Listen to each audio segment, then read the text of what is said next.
বিপ্লব এবং প্রতিবাদের আদিম ভাষা হলো শিল্প এবং সংস্কৃতি। শিল্পের মাধ্যমে বড় বড় ঐতিহাসিক আন্দোলনের মোড় ঘুরে গেছে বহুবার। প্রতিবাদের ভাষায় বারবার দেখা গেছে শিল্পকে। মধ্যযুগ থেকে শুরু করে আধুনিক যুগ পর্যন্ত পাল্টেছে সব কিছু, কিন্তু পাল্টায়নি প্রতিবাদের ভাষা। এবং সেই কথার প্রমাণ দিল বাঁকুড়ার শিল্পীরা। বিচার চেয়ে প্রতীকী ছবি এঁকে প্রত্যেকেই তুলে ধরলেন সমাজের কলুষতা। ছবি এঁকে মৌন হয়ে চেয়ে নিলেন জাস্টিস। এই প্রতিবাদ মৌন হলেও যেন চিৎকার করছিল প্রত্যেকটি ছবি।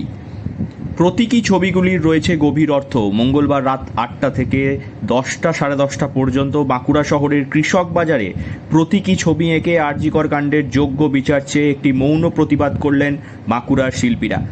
তুলির আঁচড়ে ফুটে উঠল আগুনের ফুলকি। বিশিষ্ট চিত্রশিল্পী এবং শিক্ষক শ্রী মহাদেব বলেন, মহাদেববাবু, আজকে কি হচ্ছে?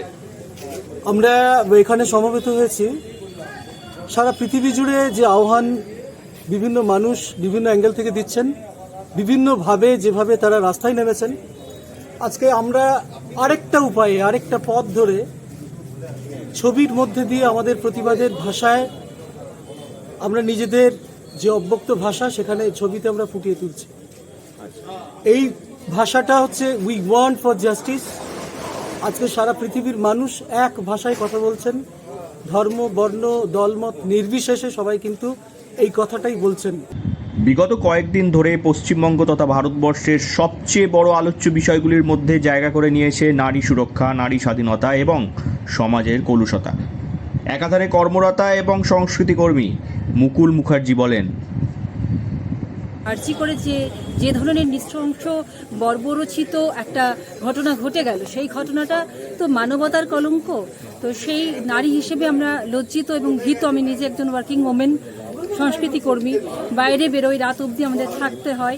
সেই জায়গায় দাঁড়িয়ে আমরা আশঙ্কিত এবং ভীত যে আজকে যদি এই একটা যেখানে কর্মক্ষেত্র সেখানে গিয়ে দুষ্কৃতী এরকমভাবে একটা বর্বরচিত ঘটনা ঘটাতে পারে, তাহলে সাধারণ মানুষের সাথে সাধারণ মহিলা যারা বাইরে খেটে খায় বেরিয়ে, তাদের জন্য আজকে এত অশনি সংকেত বাইরে বেরোনোর ক্ষেত্রে। যে ছবিগুলি আঁকা হয়েছে তাতে ব্যবহার করা হয়েছে কালো রং। অধিকাংশ ছবিতেই প্রাধান্য পেয়েছে সাদা কালোর মেলবন্ধন। ভাববেন না, বিবর্ণ ছবি। এই বিবর্ণ ছবিগুলি বলছে বিবর্ণ সমাজের গল্প। সময়ের সঙ্গে সঙ্গে সমাজ থেকে বিলুপ্ত হয়ে যাচ্ছে সামাজিক ভাবাবেগ এবং মানবিকতা। সেই কারণেই প্রতীক হিসেবে কালো রঙকে বেছে নিয়েছেন বাঁকুড়ার শিল্পীরা। প্রত্যেকটি ছবি আঁকা হয়েছে অত্যন্ত চিন্তা ভাবনা করে এবং প্রতীকী ছবি বিশেষ অর্থ বহন করে, এমনটাই জানালেন বিশিষ্ট চিত্রশিল্পী সৌম্যকান্তি মুখোপাধ্যায়। প্রতিবাদের ভাষা তো নানান রকমের হয়, আমরা ছবি আঁকি, কাজে আমাদের ভাষাটা চিত্রের আঙ্গেই হয়, চিত্রাঙ্গিকেই হবে। তো আমরা সেই জন্যে বেশিরভাগ এখানে রঙের ব্যবহার করা হয়েছে কালো।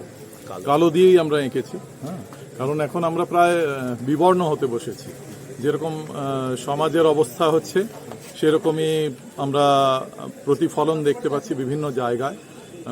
তো তার প্রতিবাদেই আমরা এখানে বাঁকুড়ার শিল্পীরা সকলে মিলে এই চিত্র আঁকাতে সমবেত হয়েছে।